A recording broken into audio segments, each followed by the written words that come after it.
Hello friends of Claflin University and the Claflin Athletic Show. Keep up with us on the Claflin Athletic Show on INSiiGHTS Roku. Remember, Thursdays are Claflin Day and it's all day, the Claflin way.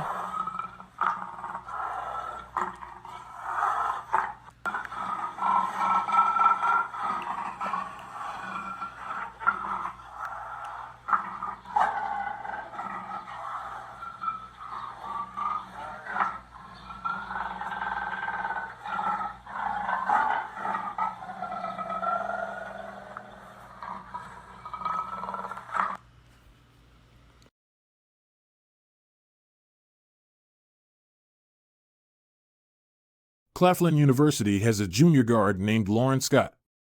She was named the HBCU National Player of the Week by From Press Box to Press Row.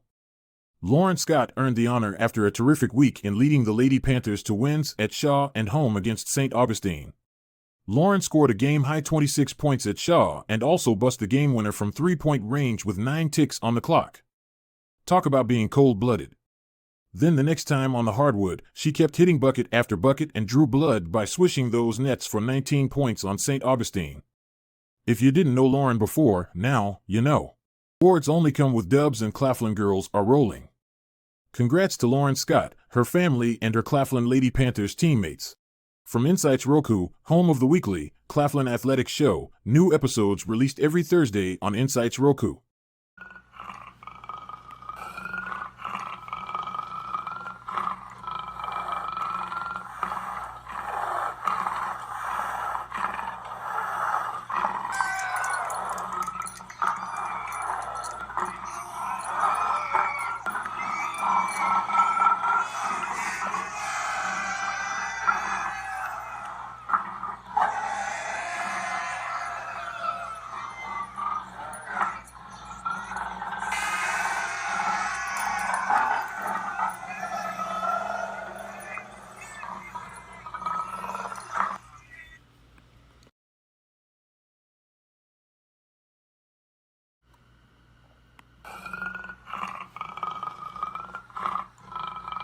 The Claflin Panthers are playing for the #1 seed in the Southern Division of the CIAA. We tangle with Fayetteville State Wednesday night, 7:30 in the jungle. Our jungle. It'll be dark in there, and you know the Panthers love to hunt at night. We are calling all Claflin Panthers to help your men's team bring the fight. We need you, all of you, in the jungle this Wednesday night. The fight for #1 has already begun. Wait, I said wait. The women's team is playing the first game. The Claflin ladies are playing for the #1 seed in the CIAA Southern Division, just like y'all are. We have the ladies of Fayetteville State at 5:30 and they only have one conference loss. The ladies need everyone in the jungle because we are looking to eat too. Don't join us there. Beat us there. This Wednesday night, 5:30 with our claws up. Nighttime is when we stalk our prey. Not only are we stalking, we are eating. This Wednesday night, join us in the jungle.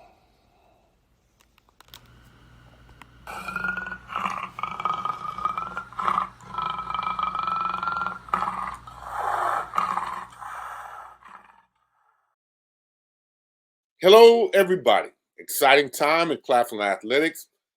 CIAA back-to-back champions, indoor track, men and women's basketball, playing for the #1 seed in the Southern Division.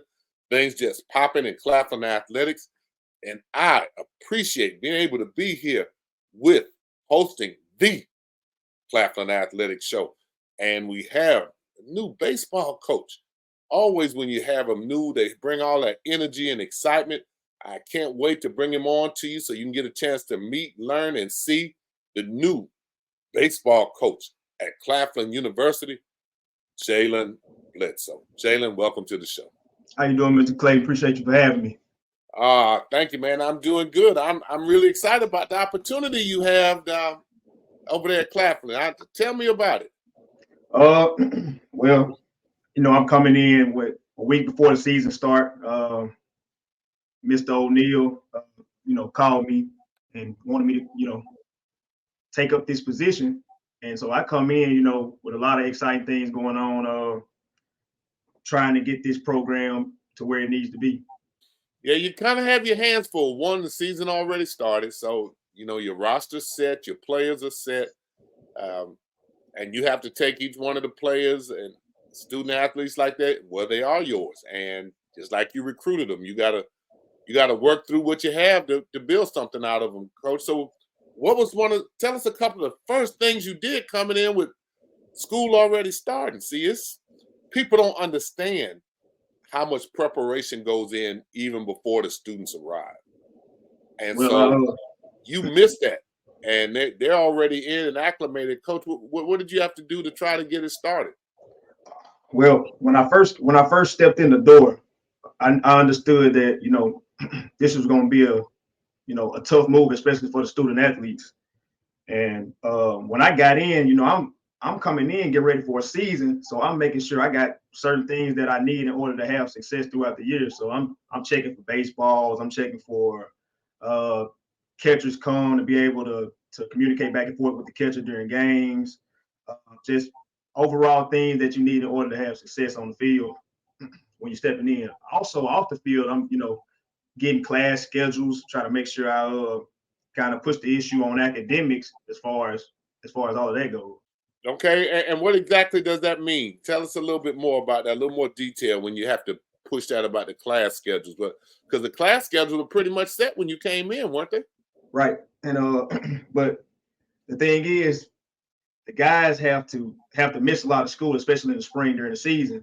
And so Right. I wanted to make sure guys are actually, going to class. And I like to do classroom checks just to make sure guys are doing what they're supposed to do. Because at the end of the day, you're a student first, athlete second. And so I want to make sure guys are handling their business in the classroom, before we start getting on the road. Okay, Coach. Where were you? Where did you come to Claflin from? Tell us about your experience and your baseball playing, and tell us a little bit about you. Okay. Well, I'm from, I guess, what they call the Delta. I'm from North Mississippi, Grenada, Mississippi. Played at Grenada High School. Left Grenada High School, went to junior college at Holmes Community College, which we were. I think the year that I got there, we were ranked number 5 in the nation. And so I ended up going there, having a good career, first team all conference both years, Region 23 All American my sophomore year. Ended up taking an offer at Jackson State, and I actually got my undergrad from JSU.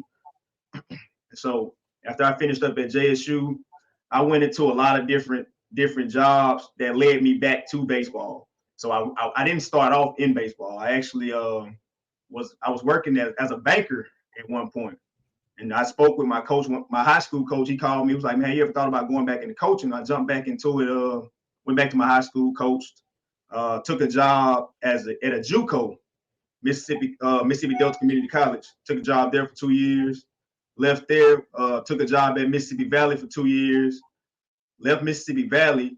Actually started doing some other things. And Mr. O'Neill called me, and now I'm back in it here. Wow, that's quite a transition from being a banker to baseball. Man, I got tired of wearing suits every day. Okay, so some of those experiences, what has that allowed you to do with some of your experiences away from baseball? How have you used that to be able to talk to your students, student athletes, in terms of their participation and appreciating their opportunities in a sport they love? Yep. Well, it was tough leaving out of baseball and actually having to get out into the real world and actually work, because I thought, baseball was going to be the lifestyle that I chose forever. And so it allowed me to kind of miss being on the field, and a lot of the things that I took for granted on the field, I can go back and kind of reiterate to my guys that, look, it's going to come to an end at some point. And so what you going to do afterwards? Okay. Okay, so with school already started, I keep going back to that. With school already started, what did you miss having the opportunity to implement with this baseball team, with school already starting, you coming in just a few weeks ago? Well, of course, I missed the whole fall, which is the most important part. So from the weightlifting to the conditioning, early morning conditioning, just giving the breakdown of the culture that I'm bringing, I didn't have a chance to actually instill that during the fall, because that's when it all starts. When they come in and you have that first team meeting, that's when you get everything off the table. Look, this is what I like. This is what I want done. Different times that we do different things. And so it kind of threw me back a little bit, but I just had to, make an adjustment. Now that's really a key point, and you being able to instill a culture because you wanted to be able to get behind a program and instill that winning confidence. And when you haven't won in a couple seasons, it's a little difficult to be able to let student athletes know that they have to do things different if they want to have success. Because if they continue to do what they've done, you'll continue to receive the same rewards or lack of rewards of what you've done before. Well, it kind of came off as something that it's like we just grew overnight. Like it was like 4 or 5 days that I was with them, but they saw what I was bringing to the table, and they saw the vision, they bought into it, and they went to work. It's hard to project the future because you come in and the cards have already been dealt to you, and you got your hand, you sitting there with the cards in your hand, and you got to play. And then you had you almost came in and the season started like the first game or something was like almost days after you arrived or something like that, Coach. Tell us about that. It wasn't much of a difference to me. I feel like I always say, you are who you are. And so at the end of the day, you can be here with them for a whole fall and a whole spring, but at the end of the day, they are who they are. And I had to, instill that in them that day. Like, the coach is gone and there's a new coach in, but at the end of the day, it's still you that got to perform. And so I came in with the expectancy to win because that's who I am. And so, I instilled in the guys what I want and the attitude that we ought to have, and they moved along with it. Okay, have you played your first game? Yes. We're actually we've gone through 8 games so far. And your record is how they've been doing? We're 1-8, but it's not the 1-8 where you like, man, we out of it. It's the 1-8, like, man, it's potential here. We just got to finish. Who has excited you on this year's team? I have Roman Woods Golston, who's a senior this year. Really good lefty arm. He'll probably be a number 1 or a number 2 for us. He's been exciting to watch this year. Kept us in some ball games. Kind of just the offense hadn't generated behind him on the mound, and so that kind of been a standstill. Also, Kyle Hawkins, who's also a senior. He's a right-handed arm for us. Probably my number 1 and number 2 is kind of up in the air between him and Roman. And they both been exciting to watch. Just competing on the mound, being able to keep us in games. Like I said, the offense just got to generate runs behind them. I would say, with any other school, we all need arms. And so I feel like pitching is actually, right in the middle with us right now. It's not one of our strengths, but it's not one of our weaknesses either. It's a lot of freshmen here, a lot of young guys, and my offense consists of a lot of younger guys. And so it's all about the development. Like I said, I didn't get a chance to get here in the fall. And so a lot of that stuff happens then. And so we just, a lot of guys coming in over anxious at the plate, just, trying to do too much, just got to slow the game down a little bit. And what do you implement, Coach, to teach a batter to be more patient in the box? You kind of just, during the fall, you just teach, stand back, seeing pitches, watching the ball as long as possible. A lot of our guys are coming out, trying to hit balls way out front of the plate. And I'm like, hey, let the ball travel. If not early, be a second late. So I always teach, if you're too early, try to be late. That way we can kind of get on time with our swing. I understand, and was there to see some of the reconstruction going on at the baseball field a little bit. Tell us what's going on with that. Well, I'm gonna tell you this. All right, I came in here not really knowing what I was going into as far as facility wise. And then I show up and I see this, old minor league outside. I haven't even made it in the stadium yet, so I'm looking at the outside of the stadium. And I'm like, this is like an old minor league park. And the day that I came, I didn't have keys to get in, so it was locked. So I was looking in through the gates, and I looked out and I see brand new backstop, padding on the walls, brand new wall pad in the outfield, brand new dirt on the field, mound is reconstructed. The plate is reconstructed. Baselines are filled, and I'm like, man, this is nice. You know, this is a place where you can get good players to come in here and play. So you were impressed with what had been done to rejuvenate the historic baseball field? Oh yeah, very impressed. Okay. I was able to see some of it when I was there, and they were busy working on the park, and collaborative effort between the city of Orangeburg and Claflin University, which is a rarity.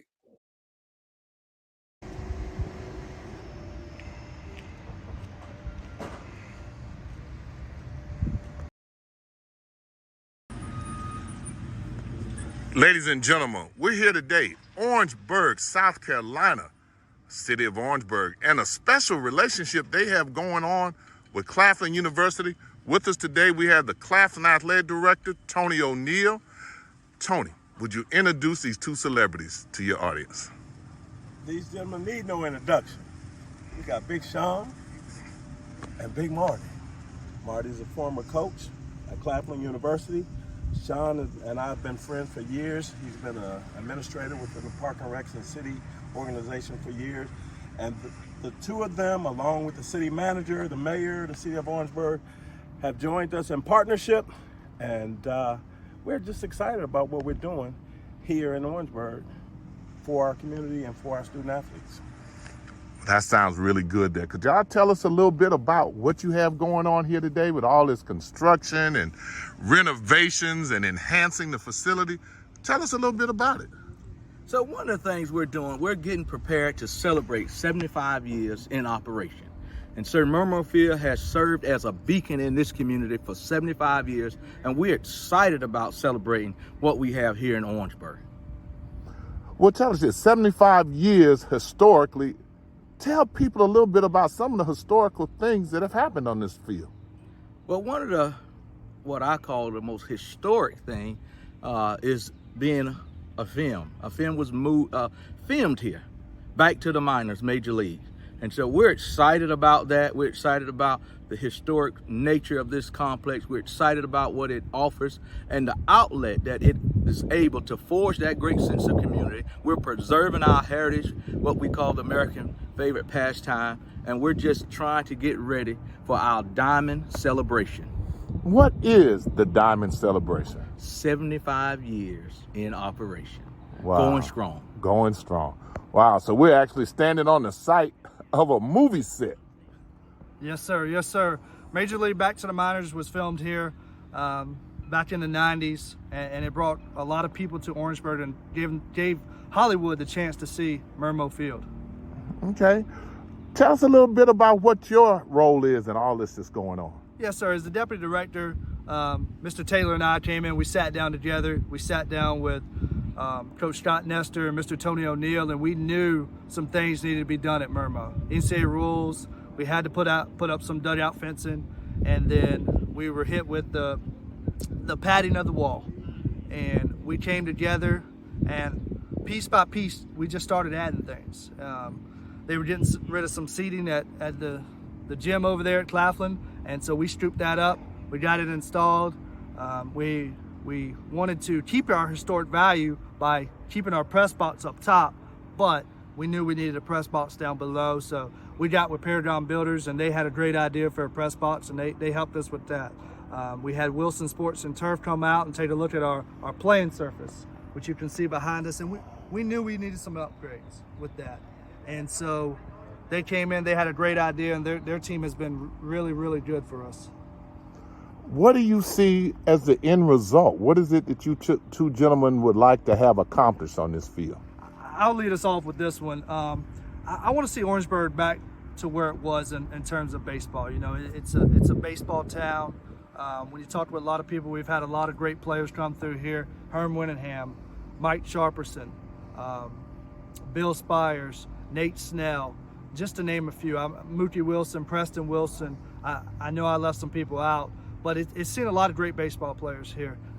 You know, I played a lot of games here when I played at Claflin, when I played American Legion, but we want to get our community more involved in terms of baseball. So we want to bring high school baseball teams here, eventually go bigger than that. in the long run.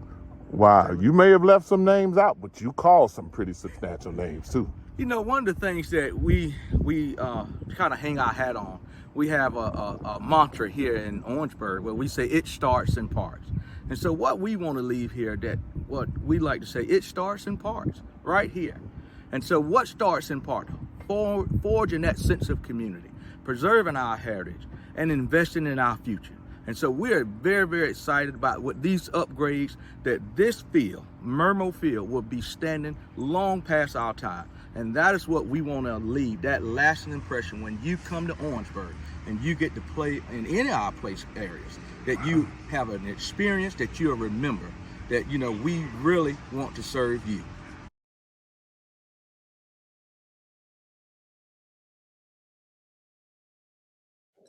Coach, tell us a little bit about your experience from Jackson State. Well, I was there 2 years because I came out of junior college. Had 2 successful years. Stole a bunch of bases. Just, you know, playing the game the way you're supposed to play it. I was a JUCO guy, so I was I came in a little bit seasoned, I guess. So I could say I was one of the leaders of the team. And so I led, I made a lot of stuff happen simply because I was a leader. I could talk to people a different way, and they understood, what I was saying just because I came out of the grind, won a lot of games, had success at these levels, and a lot of guys, clinged on to me and listened. So what coach has been able to influence you the most as you head into being a head coach at Claflin? Well, I kind of mimicked my game after Omar Johnson, who's currently the head coach at Jackson State. He coached me when I was there, and he made the game a lot easier just by the way he liked to play it. And so a lot of the stuff that I teach was things that he taught me at that level. Also, Kenny DuPont, who's actually I think he's at Coastal Alabama North now. He was at my recent JUCO Holmes Community College. He also, which we talk on the phone all the time, and he also instilled a lot in me as far as discipline and toughness and just, tough love as far as coaching. Mm-hmm. Do you plan to be able to try to reach into the JUCO ranks to help replace and instill some additional talent in your program? Big time.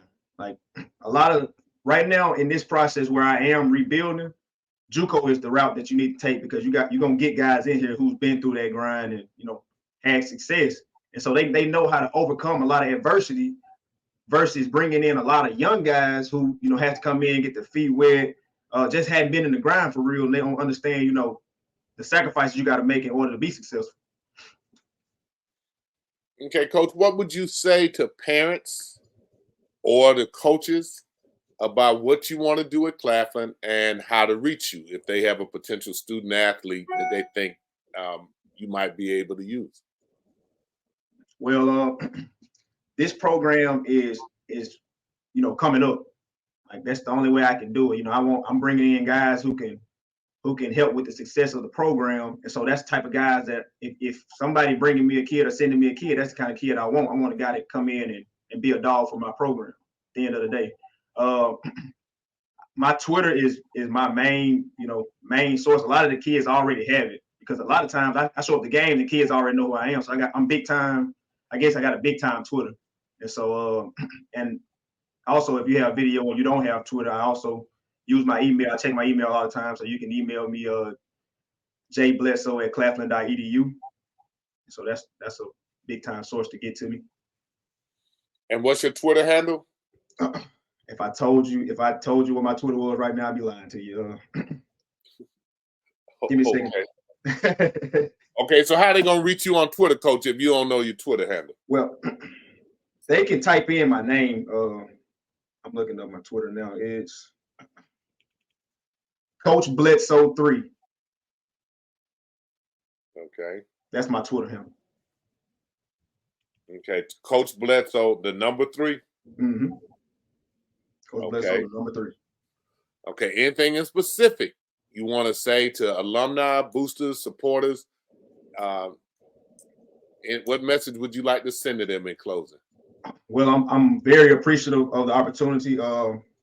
I definitely want to thank President Warmack for trusting me with this program, and AD Tony O'Neill for giving me an opportunity, my first opportunity to come in and be a head coach and have success. Okay, Coach. When's your next game? We actually play today at 3:00. Got Francis Marion coming to us, hoping to put some good product out on the field tonight and get a win. Okay, and through the week, tell us what you have coming up the next week or so. Okay, so this weekend we stay here and play Bluefield State. So we got them in a 3-game series coming up this weekend. We'll jump into another midweek. I think we're on the road next week, and then we'll jump into conference that next weekend. So conference is coming up, and we, getting prepared for it. Well, Coach Bledsoe, we wish you success. Claflin Athletics is rolling pretty good now. So the dream that you have for Claflin baseball is not a far-fetched dream. Claflin track, men's track, is dominant right now with back-to-back CIAA championships. The men and women's basketball teams are fighting for number 1 in the division, in the Southern Division, and both have shown improvement over the last couple seasons. So your goals and aspirations for Claflin baseball are not far-fetched. This full I feel like this whole program is on the ups. So baseball got to come right with them. Baseball got to come right with them to be lockstep and barrel with the rest of them. Oh yeah. Coach, we appreciate you taking the time to be with us, and we look forward to talking to you again. And hopefully when we talk again that you're beginning to see some of the progress that you expect from your Claflin baseball team. Thank you, Mr. Clayton. Thank you for having me on as well. Yes, sir. We appreciate you. Yes, sir.